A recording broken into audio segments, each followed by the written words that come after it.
बोली देवाधिदेव 1008 महावीर भगवान की जय। संत श्रोमणी आचार्य गुरुवर श्री विद्यासागर जी मुनि महाराज की जय। परम पूज्य 108 मंडल श्री प्रज्ञासागर जी महाराज की जय।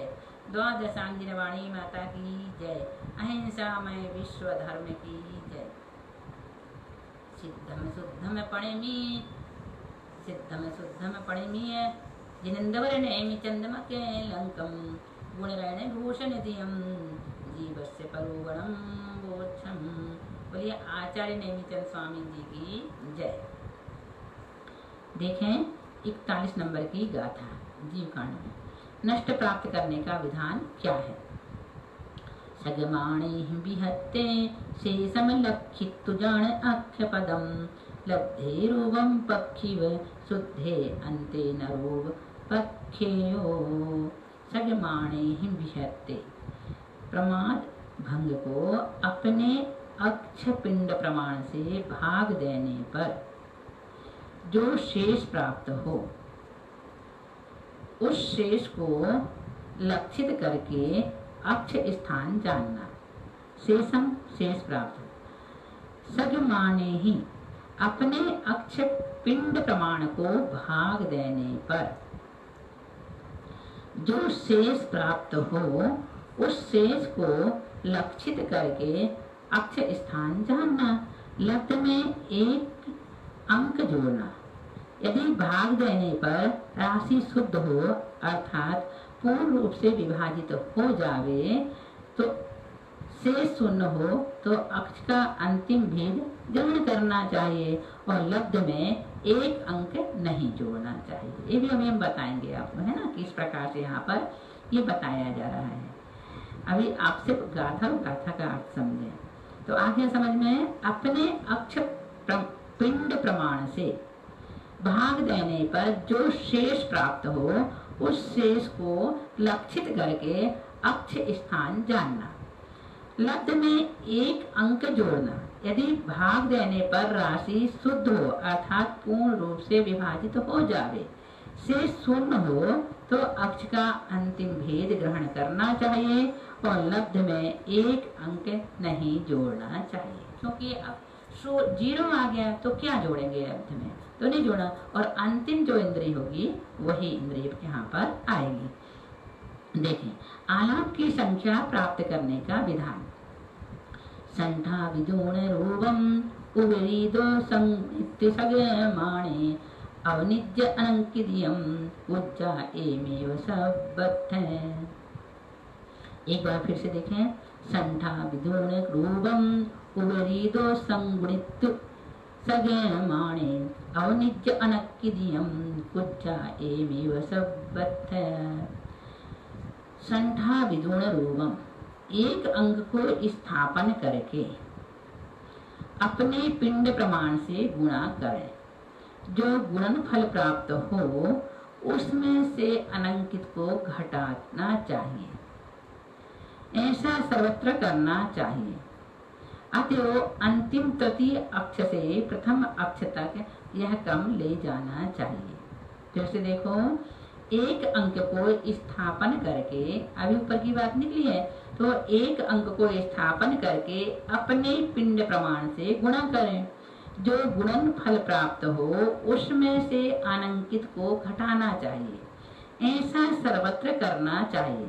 अर्थात अंतिम तृतीय अक्ष से प्रथम अक्ष तक यह क्रम ले जाना चाहिए। इसके बाद अगली गाथा है प्रथम प्रस्तार की अपेक्षा नष्ट व उद्दिष्ट संबंधी यंत्र का कथन।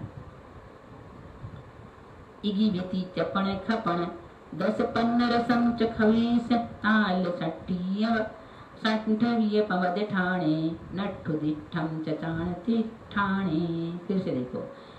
इगी व्यति चपण खपण 10 पन्न रसम खवीस ताल सट्टीय संठवीय पवद ठाणे नट्ठु दिठम च जाण चिट्ठाणे। देखें इसका अर्थ।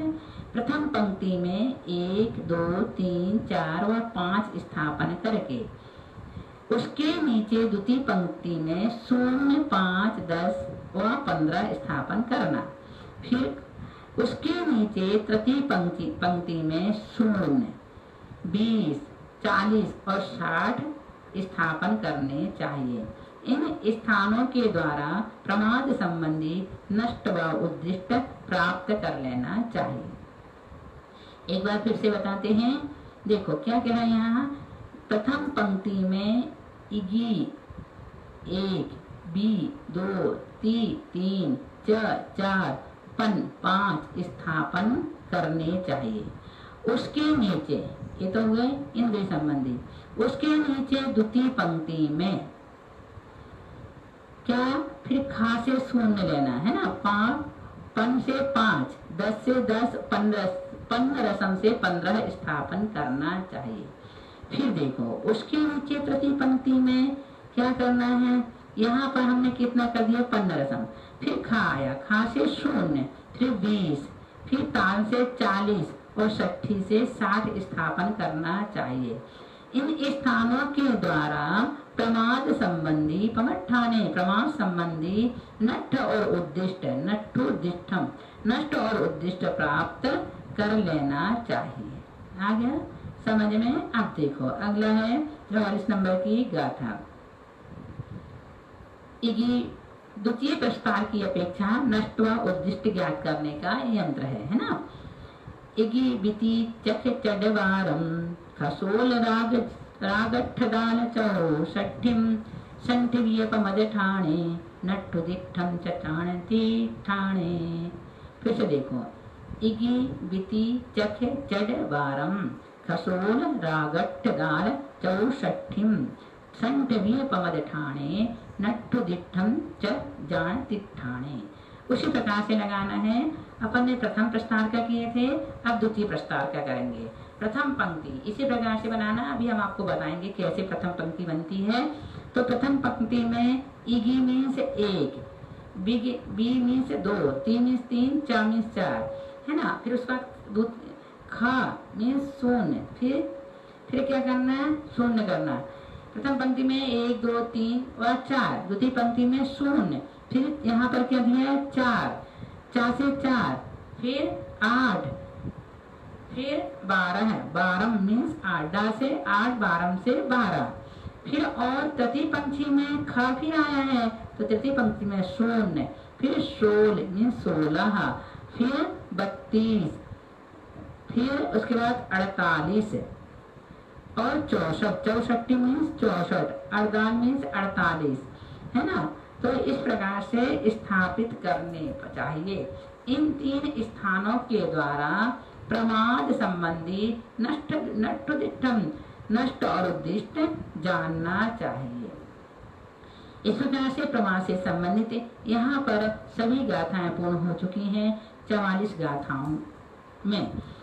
हालांकि 44 गाथा पूरी की पूरी प्रमाद का विषय नहीं बनाती हैं, लेकिन यहाँ पर प्रमाद संबंधी विषय अब पूर्ण हो गया है। इसके बाद हम आपको बोर्ड से पढ़ाएंगे। अब वहाँ पर आप ध्यान से देखना कि किस प्रकार से हम नष्ट और उद्दिष्ट प्रथम और द्वितीय प्रस्तार से निकालते हैं। जैसे हम आपको वहाँ पर बताएंगे, आपको सारी बातें क्लियर हो जाएंगी। तो ध्यान से देखना कि हम आपको किस प्रकार से प्रमाद निकालना बता रहे हैं, प्रमाद के भंग कैसे निकाले जाते हैं। बोलिए महावीर भगवान की जय।